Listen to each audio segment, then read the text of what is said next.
Question number 1. Which national park is called Mini Kaziranga? কোনখন ৰাষ্ট্ৰীয় উদ্যানক ক্ষুদ্ৰ কাজিৰঙা বুলি কোৱা হয়? শুদ্ধ অপচন হ'ব অপচন এ ওৰাং। ৰাজীৱ গান্ধী ওৰাং ৰাষ্ট্ৰীয় উদ্যানক ক্ষুদ্ৰ কাজিৰঙা বুলি কোৱা হয়। Question number 2. Statue of Unity is located in which state? একতাৰ প্ৰতিমূৰ্তি কোন ৰাজ্যত অৱস্থিত? শুদ্ধ অপচন হ'ব অপচন ডি গুজৰাট। চৰ্দাৰ বল্লভভাই পেটেলৰ স্মৃতিত নিৰ্মাণ কৰা ষ্টেচু অফ ইউনিটিৰ উচ্চতা হৈছে 182 foot. Question number 3. Which is the oldest cricket stadium in India? ভাৰতৰ আটাইতকৈ পুৰণি ক্ৰিকেট ষ্টেডিয়াম কোনখন? শুদ্ধ অপচন হ'ব অপচন বি ইডেন গাৰ্ডেন্স ষ্টেডিয়াম। এই ষ্টেডিয়ামখন কলকাতাত অৱস্থিত। Question number 4. Who was the first woman to win a Nobel Prize? Nobel বঁটা লাভ কৰা প্ৰথম মহিলা কোন? শুদ্ধ অপচন হ'ব option A Marie কুৰী। Question number 5. Hornbill Festival is celebrated in which state? কোন ৰাজ্যত হৰ্ণবিল উৎসৱ উদযাপন কৰা হয়? শুদ্ধ অপচন হ'ব অপচন চি নাগালেণ্ড। প্ৰতি বছৰে 1 ডিচেম্বৰৰ পৰা 10 ডিচেম্বৰলৈ নাগালেণ্ডত হৰ্ণবিল ফেষ্টিভেল উদযাপন কৰা হয়। হৰ্ণবিল ফেষ্টিভেলক ফেষ্টিভেল অফ ফেষ্টিভেলছ অৰ্থাৎ উৎসৱৰ উৎসৱ বুলি কোৱা হয়। এই উৎসৱটো 2000 চনৰ পৰা আয়োজন কৰা হয়। Question number 6. Which planet is also called the blue planet? কোনটো গ্ৰহক নীলা গ্ৰহ বুলিও কোৱা হয়? শুদ্ধ অপচন হ'ব অপচন এ আৰ্থ। পৃথিৱীক নীলা গ্ৰহ বুলি কোৱা হয় কাৰণ পৃথিৱী পৃষ্ঠৰ 71% হৈছে পানী। Question number 7. What is the national animal of Australia? অষ্ট্ৰেলিয়াৰ ৰাষ্ট্ৰীয় জন্তু কি? শুদ্ধ অপচন হ'ব অপচন B kangaroo. Question number 8. World Water Day is observed on বিশ্ব জল দিৱস কেতিয়া পালন কৰা হয়? 8 মাৰ্চত আন্তৰ্জাতিক নাৰী দিৱস পালন কৰা হয়। 21 মাৰ্চত আন্তঃৰাষ্ট্ৰীয় অৰণ্য দিৱস উদযাপন কৰা হয়। 24 মাৰ্চত বিশ্ব যক্ষ্মা দিৱস পালন কৰা হয়। গতিকে শুদ্ধ অপচন হ'ব অপচন চি 22 মাৰ্চ। 22 মাৰ্চত বিশ্ব জল দিৱস পালন কৰা হয়। Question number 9. Who was the first Governor General of India? ভাৰতৰ প্ৰথম গভৰ্ণৰ জেনেৰেল কোন আছিল? শুদ্ধ অপচন হ'ব অপচন C William Bentinck. Lord William বেণ্টিঙে 1828 পৰা 1835 চনলৈ ভাৰতৰ গভৰ্ণৰ জেনেৰেল হিচাপে কাৰ্যনিৰ্বাহ কৰিছিল।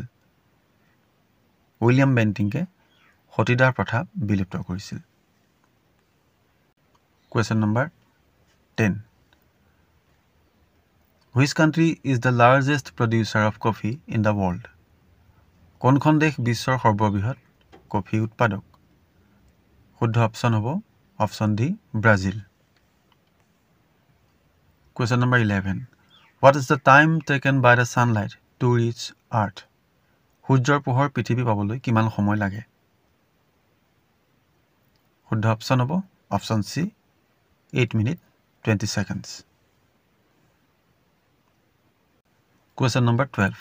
Nasik is situated on the bank of which river? Nasik কোন নদীৰ পাৰত অৱস্থিত? শুদ্ধ অপচন হ'ব অপচন ডি গোদাবৰী। নাসিক মহাৰাষ্ট্ৰৰ প্ৰাচীন চহৰ। Question number 13. What is the capital city of Qatar? কাটাৰৰ ৰাজধানীৰ নাম কি? লিমা হৈছে পেৰুৰ ৰাজধানী, অটৱা হৈছে কানাডাৰ ৰাজধানী, বাগদাদ হৈছে ইৰাকৰ ৰাজধানী। শুদ্ধ অপচন হ'ব option A Doha. Question number 14. Which of the following cities is known as the Diamond City of India? নিম্নলিখিত কোনখন চহৰক ভাৰতৰ হীৰা নগৰী বুলি কোৱা হয়? শুদ্ধ অপশ্যন হ'ব option A Surat. Question number 15. What is the parliament name of France? ফ্ৰান্সৰ সংসদৰ নাম কি? ডায়েট হৈছে জাপানৰ সংসদৰ নাম। নেশ্যনেল কংগ্ৰেছ হৈছে ব্ৰাজিলৰ সংসদৰ নাম। নেশ্যনেল পিপুলছ কংগ্ৰেছ হৈছে চাইনাৰ সংসদৰ নাম। গতিকে শুদ্ধ অপশ্যন হ'ব option C national assembly. Question number 16. The boundary of Bhutan touches how many states of India? ভূটানৰ সীমাই ভাৰতৰ কেইখন ৰাজ্য স্পৰ্শ কৰে? শুদ্ধ অপশ্যন হ'ব অপশ্যন চি 4। ভূটানৰ সীমাই ভাৰতৰ 4খন ৰাজ্য স্পৰ্শ কৰে। সেইকেইখন হৈছে অসম, অৰুণাচল প্ৰদেশ, ছিকিম আৰু পশ্চিমবংগ। Question number 17.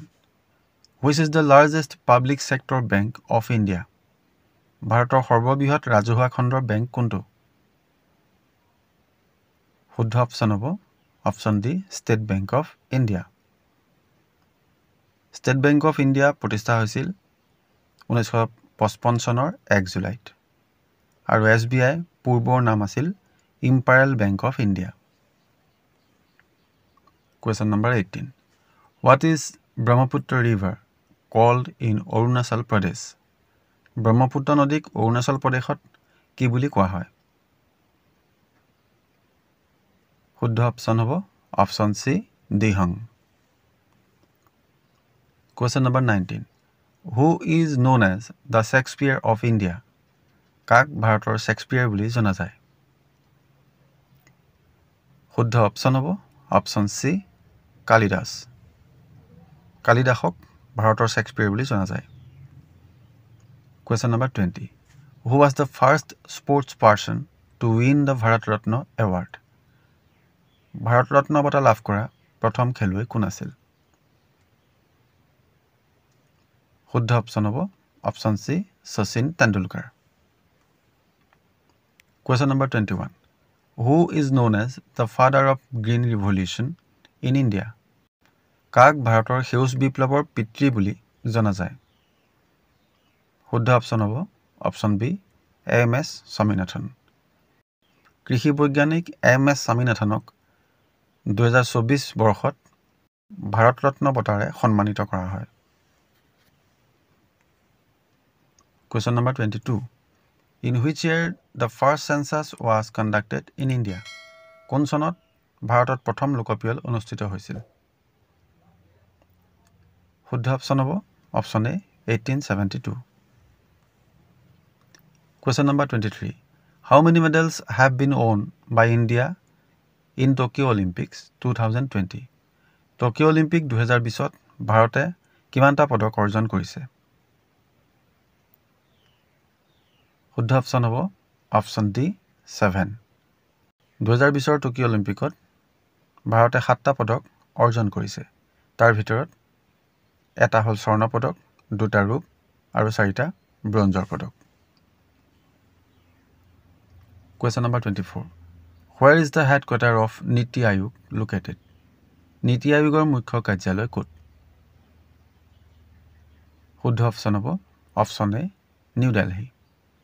নীতি আয়োগৰ মুখ্য কাৰ্যালয় নতুন দিল্লীত অৱস্থিত। নীতি আয়োগ প্ৰতিষ্ঠা হৈছিল 2015 চনৰ 1 জানুৱাৰীত আৰু ইয়াৰ অধ্যক্ষ বৰ্তমানৰ প্ৰধানমন্ত্ৰী Narendra Modi. Question number 25. Which is the second highest peak in Asia?